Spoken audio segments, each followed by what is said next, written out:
Imagine what's possible when learning doesn't get in the way of life.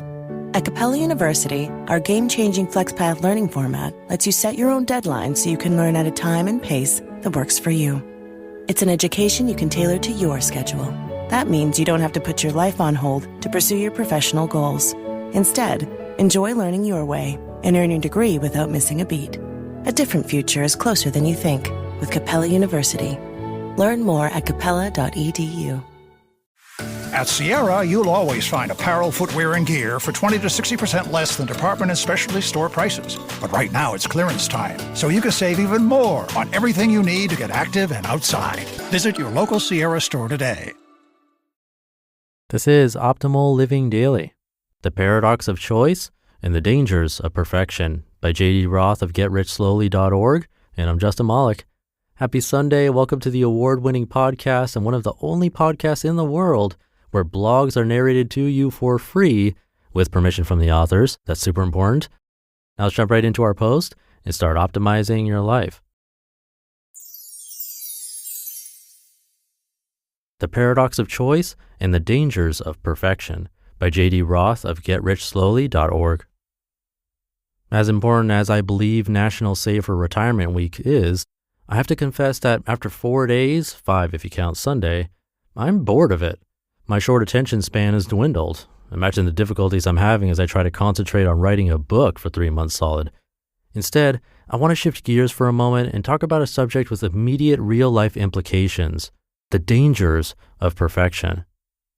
Good versus perfect. While doing research for my book, Your Money, the Missing Manual, I reread The Paradox of Choice by Barry Schwartz. The paradox of choice is about how we think that choice will make us happy, but it doesn't. In fact, too much choice just might turn you into a basket case, especially if you're a certain type of person. Schwartz describes his research into 2 groups of people, maximizers and satisficers. Maximizers are those who only accept the best. Every time they make a purchase or do anything else for that matter, they need to be sure they've made the best decision possible. When shopping for shoes, for example, a maximizer wants to look at all of the options. She wants to compare the prices. And even after she's made her purchase, she worries that maybe she missed a better shoe or a better price at another store.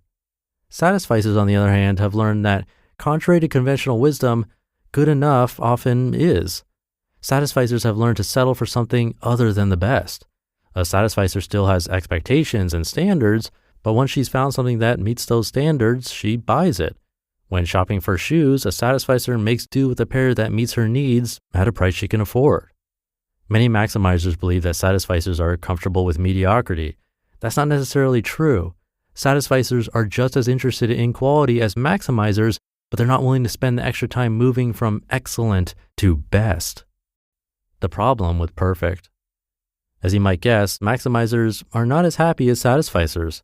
In his research, Schwartz has found that, number 1, maximizers are more likely to regret their purchases despite the fact that they have, in theory at least, come closer than satisficers to making the best decision.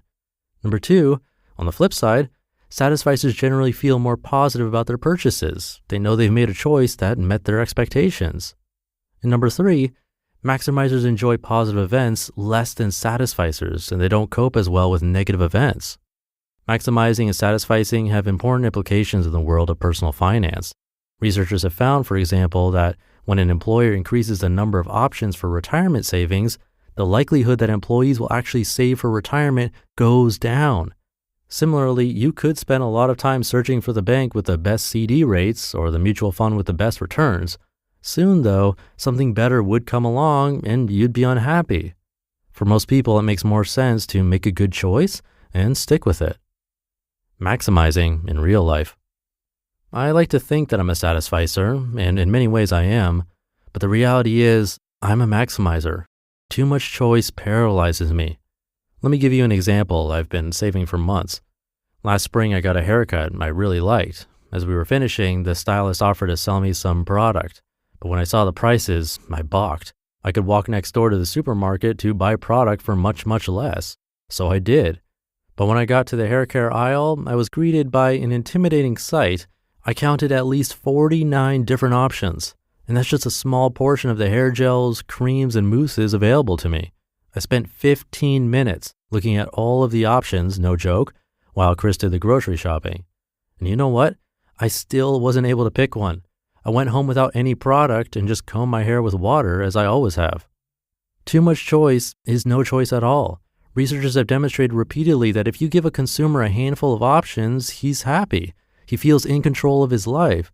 But when there are dozens of choices available, he's all at sea. This is one reason I'm happier picking from 6 dinner options at our local Italian place than 120 plus options at Claim Jumper. Less than perfect. The Paradox of Choice is a fascinating book. Schwartz offers plenty of data and real-world examples, some pulled from his own life, to illustrate how too much choice actually makes us unhappy. In the end, he offers almost a dozen tips for maximizers that would like to be a little less stressed. Among them are these. Number 1, don't sweat unimportant decisions. Does it really matter which hair gel I selected? Of course not. I should have just picked one in the first 10 seconds and called it good enough. Number 2, limit your options. If you're faced with overwhelming choices, arbitrarily reduce the field. When shopping for a new bicycle, for example, restrict yourself to a certain store or a certain brand. Number 3, learn to accept good enough. If you're a maximizer like me, it can be tough to make the leap to the land of satisficing. But remember, the perfect is the enemy of the good. You'll be happier if you accept a good option and stop looking for perfection. Number 4, stick with what you know. Schwartz argues that unless you're dissatisfied with a product, you should stick with what you always buy. Don't be tempted by new and improved options. Habits make people happy. My research shows that this last fact is true in many ways. Number 5, don't second guess yourself. Once you've made a decision, stick with it. Buyer's remorse can nag at your heart. Ignore it. Be decisive. And number 6, embrace restraints. Schwartz argues that it's possible to learn to love limitations. Limits give us boundaries. They eliminate uncertainty. When we know our boundaries, we can focus on thriving within them. While it's true that some choice is a good thing, too much is not. It's easy to pick the best option from a pool of 3, but it's difficult to find the perfect choice in a pool of 30. The truth is, perfect is a moving target. It's nearly impossible to hit. It's better to make a solid decision today than a perfect decision next week. You just listened to the post titled The Paradox of Choice and the Dangers of Perfection by J.D. Roth of GetRichSlowly.org. And I'll be right back with my commentary. Fees are everywhere these days. From airline baggage charges to ticket processing fees, they all add up. And don't get me started on banking fees. But that's why I love Chime. They actually spot you up to $200 with no overdraft fees when you're running low. Plus, you can get your paycheck up to 2 days early with direct deposit. No monthly fees, no maintenance fees, and access to over 50,000 fee-free ATMs. What's really cool is their Boost feature, where friends can help increase each other's spot me limits. It's like having your friends back financially. To date, Chime has spotted members over $30 billion. Make progress toward a better financial future with Chime. Open your account in 2 minutes at chime.com/old. That's chime.com/OLD. Chime feels like progress. Banking services and debit card provided by the Bancorp Bank N.A. or Stride Bank N.A., members FDIC. Spot me eligibility requirements and overdraft limits apply. Boosts are available to eligible Chime members enrolled in Spot Me and are subject to monthly limits. Timing depends on submission of payment file. Fees apply at out-of-network ATMs. This episode is brought to you by State Farm. You might say all kinds of stuff when things go wrong, but these are the words you really need to remember. Like a good neighbor, State Farm is there. They've got options to fit your unique insurance needs, meaning you can talk to your agent to choose the coverage you need, have coverage options to protect the things you value most, file a claim right on the State Farm mobile app, and even reach a real person when you need to talk to someone. Like a good neighbor, State Farm is there. Thank you to JD. I definitely see myself as a maximizer in certain areas of my life. Like when I first started this podcast, I'd spend way too much time editing, trying to get every tiny sound perfect, adjusting milliseconds here and there.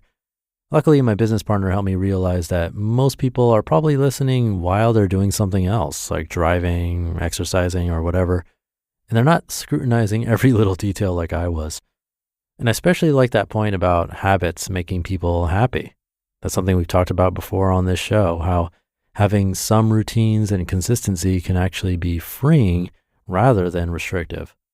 Like for me now, I have certain brands I just stick with because they work well enough and it saves me from that decision fatigue. T-shirts, for example, the ones I get are super cheap, but they're comfortable and I love them. So I think the main takeaway here is that good enough really can be good enough. We don't need the absolute perfect option every time. Maybe today we can try catching ourselves when we're going down that maximizing rabbit hole and remember that sometimes done is better than perfect, if not always. And with that, have a great weekend. Thank you for being here, listening every day, and I'll see you tomorrow as usual, where your optimal life awaits.